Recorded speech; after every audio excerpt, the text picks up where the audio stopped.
Ce que vous venez de lire va à l'encontre des idées reçues. Demain, nos champs peuvent devenir naturellement des puits de carbone.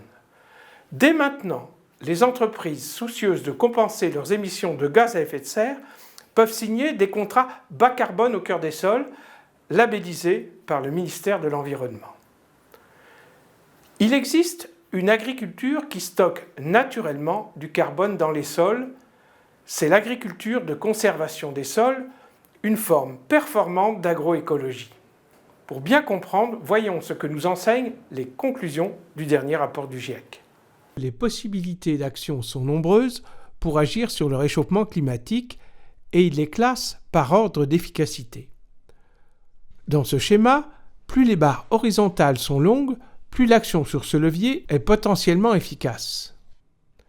En tête, le changement des sources d'énergie avec l'utilisation de l'énergie solaire et éolienne. En deuxième position viennent les actions sur la terre, l'eau et l'alimentation. Sur la terre, la première action consiste à stopper le défrichement, ce qui, en France, nous concerne peu. La deuxième action consiste à séquestrer le carbone dans les sols agricoles.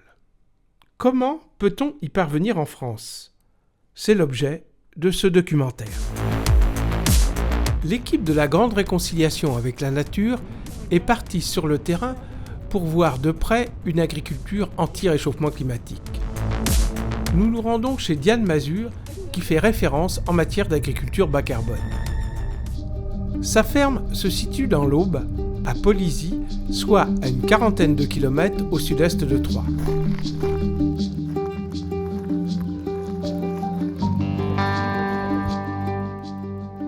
Diane Mazure et son mari sont tous les deux ingénieurs agronomes. C'est elle la chef d'exploitation, lui ayant une autre activité dans le domaine de l'eau et de l'assainissement. Ils ont repris une exploitation familiale en 2012. Diane n'est pas d'origine agricole, c'est pourquoi les origines locales et terriennes de son mari ont été bien utiles pour se faire accepter comme paysanne et pour passer de la théorie à la pratique. Elle n'a pas choisi la facilité en pratiquant une agriculture différente, l'agriculture de conservation des sols, un choix qui s'imposait car elle attache une grande importance à la vie du sol. Est-ce que tu pourrais m'expliquer simplement comment, par quel mécanisme on stocke du carbone dans le sol sur tes terres ? Stocker du carbone dans le sol, de toute façon, tout le principe de la croissance d'une plante, c'est la photosynthèse. Toutes les plantes vont réussir à grandir, à exister, par un seul principe qui est un principe génial, qui est je prends du carbone dans l'air, sachant qu'il y a très peu de carbone dans l'air, on en parle, mais en fait c'est minime, c'est 0,04% je crois qu'il y a de carbone dans l'air, l'essentiel c'est de l'azote. Donc la plante va capter le carbone de l'air, qui est un élément stable, et grâce au soleil, va le casser et le transformer en des petits sucres, et puis ensuite des substances de plus en plus importantes.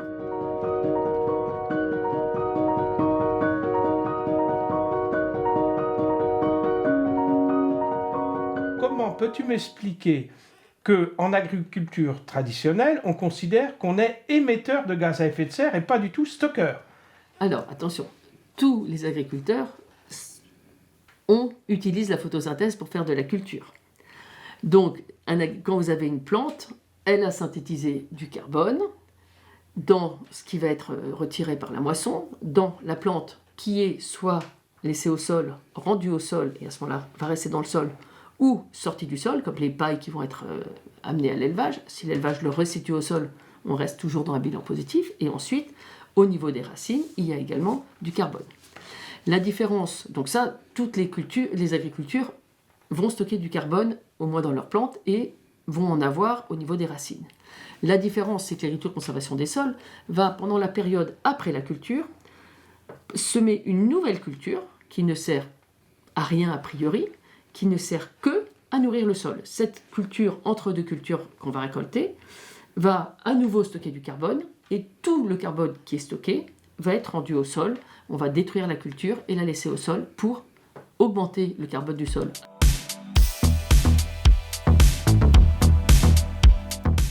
Comme vous n'êtes peut-être pas familier avec la succession des cultures agricoles, je vais vous présenter une animation qui vous permettra de comprendre parfaitement ce que nous explique Diane Mazur. La moissonneuse récolte le colza au mois de juin. Aussitôt, Diane Mazur sème un couvert sans labourer, un mélange d'espèces. Durant l'été et le début de l'automne, ce couvert se développe en captant du carbone. Fin octobre, début novembre, Diane Mazur sème directement, toujours sans labour, une autre culture comme du blé. Durant 4 mois, le couvert a capté du carbone, il est détruit et enrichit le sol en carbone sous forme de matière organique. Vous voyez ici la technique de semis direct employée par Diane Mazur pour semer directement la nouvelle culture dans la précédente sans labour. Alors moi j'aime beaucoup ce moment de passage de la vie, puisqu'il y a un couvert qui va être détruit, et puis il y a l'autre plante qui pousse, et en fait c'est toujours vert, donc il y a vraiment une continuité. Et si par exemple on a une vie du sol, on a des insectes, tout ça va quelque part ne même pas se rendre compte qu'on a changé de culture, et lui il aura toujours eu son gîte et son couvert en place. Diane Mazur nous a expliqué comment l'agriculture de conservation des sols capte du carbone en été et en début d'automne. Pour bien comprendre la différence avec l'agriculture conventionnelle, je vous propose une nouvelle animation.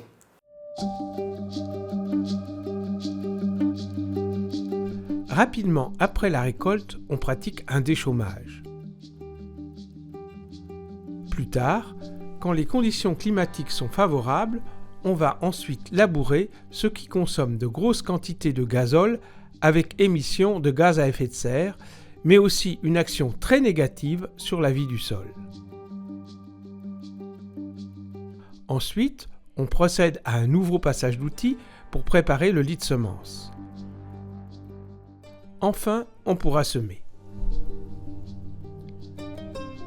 Bilan de ces techniques pratiquées par l'immense majorité des agriculteurs, une importante émission de gaz à effet de serre et très peu de captation de carbone dans le sol.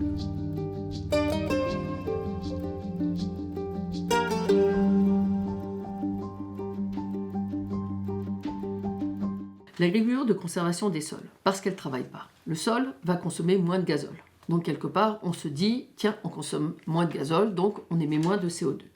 L'agriculture de conservation des sols, comme elle restitue du carbone au sol, va donc augmenter le stock de carbone dans les sols par une augmentation de la matière organique. Donc on s'est dit, on augmente le carbone dans les sols, donc on stocke plus de carbone.